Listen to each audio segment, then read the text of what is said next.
Et je trouve ça un peu dommage parce qu'en fait, je me suis aperçue lors du dernier live créatif où en fait j'ai parlé de plein de livres de gris de Jacquard.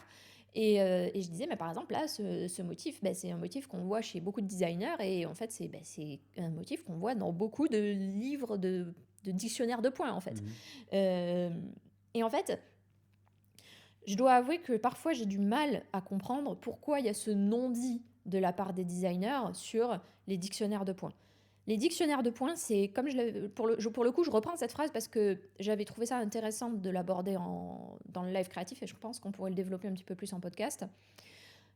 Dans le dernier live créatif, je parle de ces fameux dictionnaires de points et je dis, en fait, pour moi, les dictionnaires de points, c'est comme les dictionnaires de langue.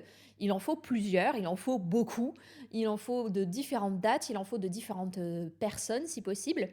Moi, des motifs de dentelle japonaise, de points japonais en général, pour être encore plus général, de points japonais, je pense que j'ai au moins 10 dictionnaires de points japonais. Donc des qui sont en japonais pur, vraiment pas traduits du tout, et des qui sont traduits en anglais, d'autres qui sont... non, j'en ai pas traduit en français, mais en anglais, voilà.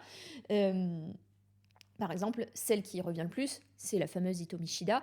Et il y a énormément de designers qui utilisent les points d'Ito Mishida parce que c'est la plus connue. Voilà, Mhm. voilà.